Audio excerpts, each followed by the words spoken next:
Luchando por la justicia. Tu asesor legal en radio. Soluciones legales para el día a día. De los especialistas a tus oídos. Luchando por la justicia. Luchando por la justicia. Hola, ¿qué tal, amigas y amigos de Luchando por la Justicia? Esperando que se encuentren muy bien y que estén teniendo un viernes espectacular en este 17 de septiembre. Y pues bueno, síganse cuidando con las medidas sanitarias correspondientes frente a esta crisis sanitaria. Y bueno, el día de hoy tenemos a un invitado muy especial, que es el consejero electoral del Instituto Electoral de la Ciudad de México, quien es Mauricio Huesca. Y bueno, Mauricio Huesca nos va a platicar sobre un tema muy reciente, un tema muy novedoso y un tema muy importante, que es sobre las diputaciones migrantes y en concreto la diputación migrante en la Ciudad de México. Cabe destacar que, bueno, que las mexicanas y los mexicanos migrantes y residentes en el extranjero, derivado de este proceso electoral de 2020-2021, es que pudieron contender para ser diputados por el principio de representación proporcional. Y bueno, al respecto, los partidos políticos nacionales se vieron obligados a postular a candidaturas migrantes dentro de las primeras los primeros lugares de las listas que tenían en espacio de estos principios de representación proporcional. Pero bueno, nuestro invitado, que es el consejero electoral en el Instituto Electoral de la Ciudad de México, Mauricio Huesca, nos va a explicar a mayor detalle todo este tema. Querido Mau, bienvenido a Luchando por la Justicia. Hola Jessy, ¿qué tal? ¿Cómo estás? Muy buenos días para ti y toda la audiencia. Pues muy encantado de estar particularmente contigo en el programa y pues doblemente encantado también por platicar de un tema, me parece, como bien dices, importantísimo para la ciudadanía de esta ciudad y para la diáspora migrante que nos escucha también pues en otras latitudes. Así es, querido Mau, porque bueno, este programa no solamente lo escuchamos a través de la radio, sino a través de plataformas digitales del Instituto Mexicano de la Radio, y también a través del podcast, que bueno, todas las personas que gusten escuchar este programa de manera reiterada y las veces que deseen, lo pueden hacer a través del Instituto Mexicano de la Radio, a través de internet. Y pues bueno, Mau, realmente tienes toda la razón. Es un tema que ha sido reciente, ha sido novedoso, pero cuéntanos cómo ha evolucionado este tema, cómo podemos arrancar el tema de diputación migrante de la Ciudad de México. Claro, pues yo empezaría el tema, Jessy, planteando el escenario en el que estamos. Estamos en un escenario, Jessy, en el cual cerca de 20 millones de personas se encuentran viviendo fuera de nuestro país, de diferentes estados, desde luego, en los cuales pues hay registros en los cuales de manera, a través del Instituto Mexicano Mexicanos en el Exterior de Relaciones Exteriores, señalan que cerca de 10,000 personas están viviendo en Estados Unidos. Se especula que sean números mayor, porque normalmente estos tienen los registros y los padrones de personas que están pues no de manera indocumentada, sino también pues nada más las personas que se encuentran con algún tipo de matrícula consular. Entonces es un número pues mayúsculo el que se encuentra. Si te piensas pensar 20 millones de personas, pues es casi la población que se encuentra pues inmersa en la Ciudad de México y área metropolitana. Es decir, somos tantas y tantas las personas que están viviendo fuera de nuestro país que pues tienen que tener algún tipo de representación política. Y todo empieza desde 2006, Jessy, en el cual pues a partir de una fuerte demanda social de las personas que radican en el extranjero, empiezan a empujar en los poderes legislativos, desde luego, y en las fuerzas políticas, para que se les reconozca el derecho activo a votar por las presidencias de la República. Entonces, en 2006 empezó con este ejercicio. Paulatinamente varios estados de la República Mexicana fueron incorporando en sus figuras, en sus legislaciones electorales, la posibilidad de que las personas que radican en el extranjero no solamente votaran para la presidencia, sino también para la gubernatura de su estado, y posteriormente se fue focalizando más a algunos estados ya incluso para las alcaldías, y en el caso de la Ciudad de México, muy recientemente, con motivo de la Constitución de la Ciudad de México, que pues no tendrá más de 4 años, en la cual se incorporó precisamente este derecho a votar y ser votados, y es en la ley donde se refleja la posibilidad de que sean electas, incluso electos, popularmente a través de una figura de la Diputación Migrante. ¿Y esto con qué propósito, Jessy? Pues con el propósito de que las personas que pues tienen algún interés con la Ciudad de México, ya sea por intereses familiares, intereses monetarios incluso también, o de cualquier otra naturaleza, y que no han perdido el vínculo con esta gran ciudad y que mandan remesas y que pues tú sabes que el impacto que tienen las remesas en nuestro país pues es considerable el ingreso que recibe este país por este concepto. Entonces pues tienen, más allá de un valor económico, tienen un gran interés y preocupación todavía por lo que está sucediendo en su país, en su ciudad, y de esta manera pues buscan tener ciertas representaciones políticas en las cuales a partir de estas posiciones de decisión pública puedan tener incidencia en la vida pública de nuestro país. Y justamente una de ellas es la Diputación Migrante de la Ciudad de México, en la cual pues las personas que se candidatearon para este propósito, que fueron 11 candidatas y candidatos, en su mayoría candidatas mujeres, pues proponían situaciones tan concretas como el tema de regulación de remesas para la Ciudad de México, inversiones seguras para la Ciudad de México, también situaciones de ciudades hermanas, como por ejemplo puede ser Ciudad de México con Los Ángeles, que es donde se encuentra una gran concentración de personas chilangas y chilangos residiendo, y de esta manera pues tener algún tipo de protección consular o protección por parte de la Ciudad de México para situaciones que pudieran tener violaciones a sus derechos civiles o derechos humanos en otros países. Y de esta manera pues la Diputación Migrante, como bien señala, se viene a insertar dentro de las figuras de las listas de representación proporcional, que son estas figuras de diputaciones en las cuales pues son listas de partidos políticos que los candidatos los deciden ellas y ellos a través de sus mecanismos de elección, pero con la peculiaridad en la Ciudad de México de que para la figura de la Diputación Migrante sí aparecía en la boleta el nombre y apellido de cada una de las candidatas y los candidatos, de forma tal que aquella persona que obtuvo el mayor número de votos fue la persona que obtuvo el triunfo en esta pues, Diputación Migrante. En esta ocasión, pues la Diputación Migrante, con una votación de cerca de 5,000 votos, que fue una votación muy baja, también debemos de señalarlo, la ganó el abanderado del Partido Acción Nacional, que fue quien obtuvo la mayoría de votos en el extranjero. Y realmente esto que nos comentabas, Mauricio, realmente me parece muy importante porque realmente son mexicanos y mexicanas que residen en el extranjero, que siguen teniendo todos sus derechos políticos y electorales, tal como lo establece no solamente la Constitución Federal, sino también como en este caso nos comentas que es en la Constitución de la Ciudad de México, y que bueno, realmente en estos cargos de diputaciones, por el principio de representación proporcional, fue que se pudo implementar este mecanismo. Pero realmente esto deviene a través de acciones afirmativas. ¿Cómo es que se deriva esta adopción de este mecanismo de Diputación Migrante? Y si también nos puedes explicar a la audiencia qué es una acción afirmativa, claro, para el caso en el que estamos hablando.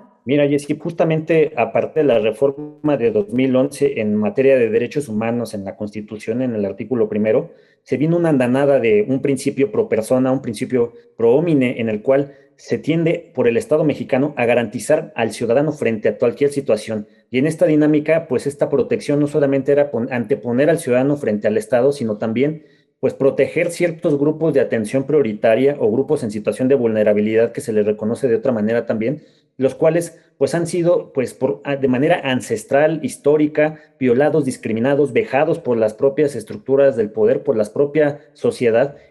han sentido discriminación no solamente en las normas, sino también en el día a día, en la forma en que nos conducimos las y los ciudadanos en este país y en cualquier otro país, desde luego. Y estas acciones afirmativas lo que vienen a hacer es pues generar condiciones de discriminación que les denominan discriminación a la inversa, o reversiva o positiva, en las cuales se les tiene que dar un derecho preponderante a estas personas de grupos de atención prioritaria para que de manera, digamos, adelantada se les coloque en una mejor posición, en una posición adelantada, se les coloque en un peldaño de mejor posición de arranque para cualquier competencia de un cargo público, de alguna situación, para que puedan tener una preferencia de derecho sobre cualquier otro ciudadano de a pie. ¿Y esto por qué es el motivo, Jessy? Pues es el motivo justamente porque justamente la discriminación que ha sufrido una persona, por ejemplo, migrante, una persona con discapacidad, una persona que pertenece a la diversidad sexual y de género, al grupo de mujeres, a niñas, niños y adolescentes, a personas mayores, a personas que se encuentran privadas de la libertad, personas en situación de calle, pues son personas que de manera histórica el maltrato por parte de las leyes, el maltrato y la discriminación por parte de la sociedad los ha colocado en una situación desfavorable en la cual les ha costado el doble, triple o 4 veces más el esfuerzo de lograr el ejercicio de un derecho a una persona que no se encuentra dentro de pues de esta categoría de situación de vulnerabilidad, y concretamente pues me refiero al patriarcado, ¿no? Que todo deriva de ahí, que justamente la figura hombre, que es a partir del hombre que en el centro, a partir del cual todo se ha creado, diseñado, tanto en formas sociales, de relación, de convivencia, de relaciones humanas, de regulaciones de ley, pues precisamente lo que se busca a través de estas acciones afirmativas es generar algunos tipos de discriminaciones positivas para aventajar de manera permitida por la ley y por la Constitución a estas personas para que puedan tener una situación favorable frente al resto de la población. ¿Para qué? Para que se reviertan estas discriminaciones, estas situaciones pues de agravio que sienten las personas. Justamente la Ciudad de México, con motivo del 2007 de la Constitución, se reconoció un catálogo de 14 personas de un grupo de atención prioritaria, entre las que están las que te comenté, minorías religiosas, incluso también personas migrantes, etcétera, y se le reconocieron la protección de la Ciudad de México para poder tener derechos pues de manera aventajada. Y precisamente es que de ahí, de estas acciones afirmativas, surgió la propuesta de una diputación migrante. ¿Para qué? Para que a partir de esta figura de representación popular, pues las personas migrantes que se encuentran radicando fuera, que en el caso de la Ciudad de México, aunque no pareciera que es una entidad tradicionalmente expulsora de migrantes como lo es Jalisco, como lo es Zacatecas, como lo puede ser Puebla, se ha convertido ya en una de las entidades con mayor expulsión de migrantes. Comentarte, Jessy, a ti y al auditorio, que nosotros tenemos pues, más o menos registrados cerca de 500,000 de personas que radican fuera de la ciudad, en otro país. Hablar de 500,000, pues quizá puede ser bajo, pero la cifra puede ser entre 500,000 y 1,000,000 de personas, lo cual podría representar entre el 5 y el 10% de la población de nuestra ciudad que se encuentra radicando fuera de nuestro país, que pues se fueron a migrar a otras latitudes, pues ya sea por oportunidades laborales, por situaciones académicas, de investigación o cualquier otra naturaleza, pero que hoy por hoy están viviendo fuera de nuestro país y que siguen sintiendo una conexión muy latente, muy permanente, muy inmediata con la Ciudad de México, porque siguen finalmente teniendo muchos intereses aquí en la Ciudad de México y que pues necesitan tener una figura de representación que les garantice pues el reconocimiento de estos derechos que todavía tienen por acá en esta Ciudad de México. Claro, realmente me parece muy relevante todo lo que nos estás exponiendo, porque solamente también nos estás dando datos duros por los cuales nosotros podemos contextualizar realmente el nivel de personas, del número de personas que viven en el extranjero y cómo es que ellos también necesitan ser representados a través de sus intereses y a través de personas que puedan tener voz y voto en cargos de elección popular. Pero bueno, vamos a una breve pausa aquí en Luchando por la Justicia. No le cambien, seguimos en las 6:60 AM y en el Instituto Mexicano de la Radio. Luchando por la Justicia, para fortalecer tu conocimiento sobre la forma ordenada y digna de vivir en la sociedad actual. Luchando por la Justicia. Brinda herramientas educativas para promover la cultura de la legalidad, los derechos humanos y la perspectiva de género. Luchando por la Justicia. Hola, ¿qué tal, amigas y amigos de Luchando por la Justicia? Ya regresamos de una breve pausa y pues bueno, el día de hoy nos encontramos con el consejero electoral del Instituto Electoral de la Ciudad de México, Mauricio Huesca, quien nos está explicando la figura de la Diputación Migrante en la Ciudad de México. En el primer bloque nos explicaba cómo es que la Diputación Migrante es un derecho político y electoral que no solamente se encuentra regulado en la Constitución Federal, sino también es un derecho que tienen los ciudadanos mexicanos residentes en el extranjero, previsto en la Constitución local, que en este caso es por cuanto a la Constitución de la Ciudad de México, y que realmente estos grupos vulnerables, quienes han sido discriminados históricamente y quienes han enfrentado fenómenos de desigualdad histórica, a través de estas acciones afirmativas o estos mecanismos de participación ciudadana, es que pudieron acceder a cargos de elección popular como son las diputaciones migrantes, y que bueno, a través de esta figura de la Diputación Migrante puedan tener representatividad y su voz y sus necesidades sean escuchadas en el Congreso mexicano. Pero no obstante, también nos explicabas, querido Mau, que esto nada más aplica para diputaciones por el principio de representación proporcional, y también sabemos que hay diputaciones por el principio de mayoría relativa, pero ¿por qué no puede ser un diputado electo por el principio de mayoría relativa y por qué sí por el principio de representación proporcional. Claro, Jessy, es muy importante para la audiencia tratar de visualizar el por qué no es posible ahorita, digamos, con el contexto normativo que tenemos actual, por qué no podemos tener diputaciones de mayoría relativa de esta naturaleza. ¿Por qué? Porque para poder llevar a cabo una elección de una diputación de mayoría relativa, está asociado intrínsecamente siempre una elección de una persona a un territorio, a lo que le denominamos en elecciones al territorio de un distrito uninominal. Es decir, cuando nosotros y nosotras vamos a elecciones, sabemos que nos representa nuestra diputada o nuestro diputado del distrito 24, del distrito 15, del distrito 16, etcétera, y este diputado o esta diputada tiene un margen geográfico de actuación en el cual sabe él y sabe ella, o nosotras y nosotros sabemos de qué calle a qué calle representa este diputado o esta diputada y los intereses de toda esta población. En el caso de la diputación migrante, toda vez que no tenemos una geoidentificación política particular de un distrito que se llame en el extranjero. ¿Por qué? Porque no se diseñó todavía por parte del legislador esta dinámica, es que no podemos tener un diputado o diputada de mayoría relativa para la diputación migrante. Hoy por hoy en la Ciudad de México el contexto está dado para que existan 33 distritos uninominales, es decir, nuestra Ciudad de México se divide en 33 porciones territoriales, en cada una representa un diputado o una diputada, y de esta manera pues no existe la posibilidad de que una de estas 33 represente desde el extranjero, porque tendríamos que reconfigurar todo el extranjero a partir de pues diferentes principios de más o menos en donde se encuentra la mayoría de las personas viviendo,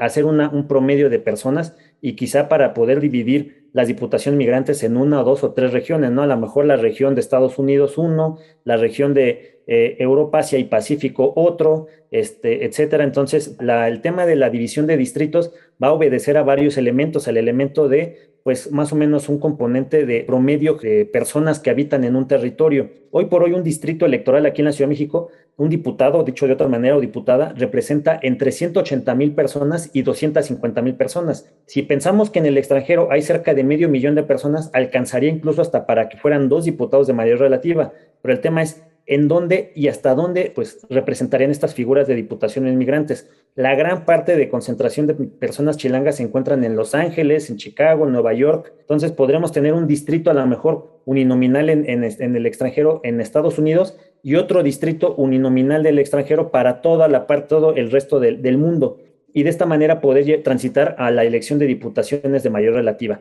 Otro impedimento que hoy por hoy no nos permite llevar a cabo una elección de diputación de mayoría relativa es que, pues, como lo recordará la audiencia cuando ahora que fueron el periodo de campañas, cuando se abren campañas, las y los candidatos hacen campaña en el territorio en el cual están pidiendo el voto, ya sea la alcaldía de Xochimilco o el distrito 17 en la Benito Juárez, y de esta manera pues tienen un territorio específico en el cual ponen su propaganda, hacen sus mítines, etcétera. Y todo esto pues implica el ejercicio de gasto de que se les da parte por financiamiento público y otra parte por financiamiento privado, pero en todo caso, este ejercicio del gasto va de una mano o aparejado con la fiscalización que hace la Autoridad Electoral Nacional, en el cual la Autoridad Nacional hace fiscalización de cuánto gastó, de dónde vienen sus recursos, quién está financiando la campaña,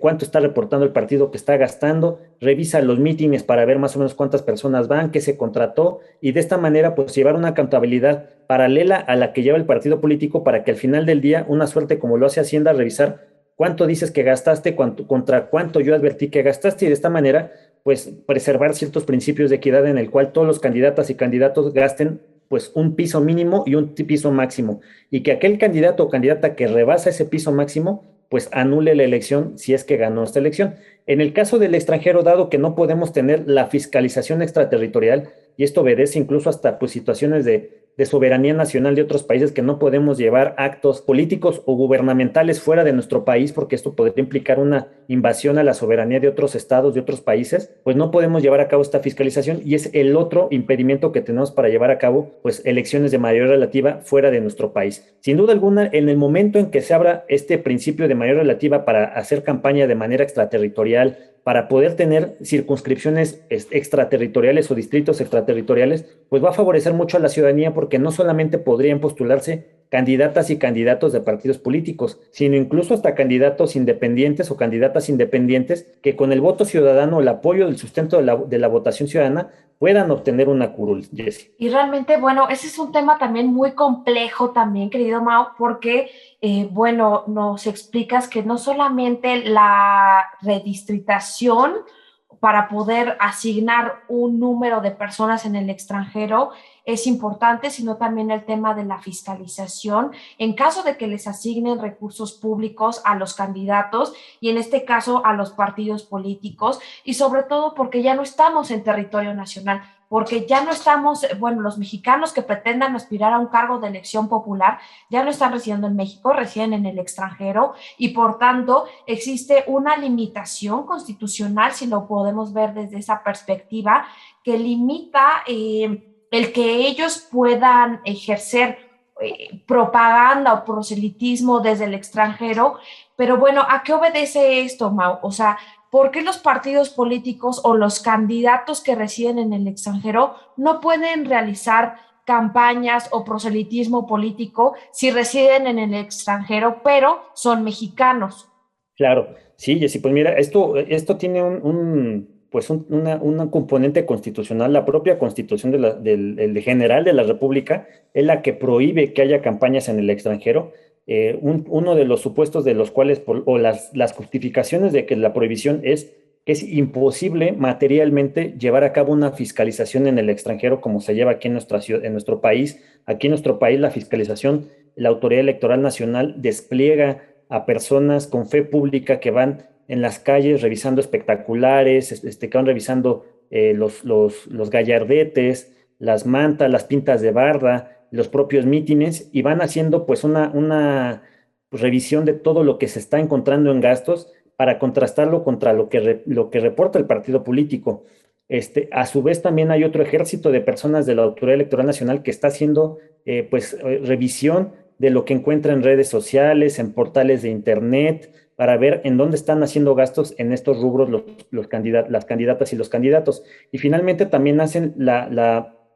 fiscalización a partir de medios impresos, en medios impresos y radio y televisión, bien los spots, y de esta manera ver pues cuántos están gastando en producción de spots, etcétera. Son situaciones estas que materialmente es imposible para el INE hacer una fiscalización pues a lo largo y ancho de todo el globo terráqueo, porque no tiene ni el personal ni los recursos financieros necesarios para poder lograr la fiscalización de manera territorial como lo estamos haciendo aquí en nuestro país. Si en nuestro país resulta complicado, ahora imagínate pues extender esta fiscalización en el resto del mundo, sería una labor pues imposible de poder cumplir. Entonces, una de las razones importantes por las cuales no se puede llevar a cabo gasto en el extranjero es porque si permites el gasto, tendrías que tener las atribuciones, no las atribuciones, sino más bien tendrías que tener la capacidad como autoridad para fiscalizar todo ese gasto. Y como no existe esa capacidad ni material ni financiera para fiscalizar ese gasto, es que no se permite esta fiscalización. Y el segundo componente que justifica la Constitución para que no haya campañas en el extranjero es lo que te comentaba hace un ratito, que es la prohibición de pues, invadir la soberanía de otros países, ¿no? Hay muchos países que son muy celosos de sus leyes y que si ven que hay un despliegue de una autoridad de otro gobierno, como de México, por ejemplo, llevando a cabo actos de autoridad dentro de su territorio nacional, pues podría sentir pues socavada la soberanía de su propio territorio y de esta manera pues tener incluso repercutir en un conflicto diplomático. Entonces, en esa medida es que hoy por hoy no está previsto, no está visibilizado y no está contemplado incluso la posibilidad de que haya campañas en el extranjero porque pues no tenemos todavía todos estos componentes para poder salvar una campaña de esta naturaleza. Ojo, esto no implica que no pueda haber actos de promoción que se puedan ser reglados desde el extranjero. Claro que puede haber actos de promoción. ¿Cómo qué tipo de actos de promoción se llevaron en las campañas de la Diputación Migrante? Bueno, lo que se permitió fue pues una promoción a través de las redes sociales de las candidaturas, que como tú bien sabes, las redes sociales pues son espacios de libertad total, de libre expresión. Ahí todas las candidaturas pues podían hacer sus ofrecimientos de cuáles las propuestas de campaña, qué es lo que proponía a sus electores y electoras. Claro que podían llevar mítines privados, podían de esta manera también tener acceso a cierta información en el cual se habilitó un portal que se denominó Voto Chilango, auspiciado por el propio Instituto Electoral de la Ciudad de México, en el cual los y las candidatas mandaban la información que querían y ahí en este portal se alojaba toda esta información para que la ciudadanía chilanga en el extranjero pudiera visitar este portal y ver cuáles son las propuestas de campaña de cada uno de estos candidatos y candidatas. Y finalmente, un componente adicional, el Instituto Electoral de la Ciudad de México hizo un debate de las y los candidatos, el cual pues fue transmitido en tele abierta aquí en la Ciudad de México también en tele restringida desde luego, pero este debate también fue alojado en diversas plataformas y diversas radios comunitarias también en el extranjero que nos hicieron favor de replicar el debate íntegro para que pues aquellas personas interesadas en conocer las plataformas políticas y las candidaturas pues pudieran tener información de primera mano. Pues querido Mau, la verdad es que todo lo que nos estás explicando es un tema bien complejo porque realmente abarca no solamente los preceptos constitucionales que bien nos explicabas, no solamente de la Constitución Federal, sino también de la Constitución de la Ciudad de México, los límites en cuanto a la fiscalización y los límites que también tienen las autoridades administrativas electorales para poder abordar estos temas de la fiscalización de los dineros que se destinan en dado caso y también el tema de respetar la soberanía de los países. Pero bueno, querido Mau, se nos ha terminado el tiempo al día de hoy y quería pedirte si nos puedes proporcionar tus redes sociales para que nuestra audiencia, si tiene duda respecto a este tema, te pueda consultar. Claro que sí, Jessy, pues yo me encuentro en Twitter a través del link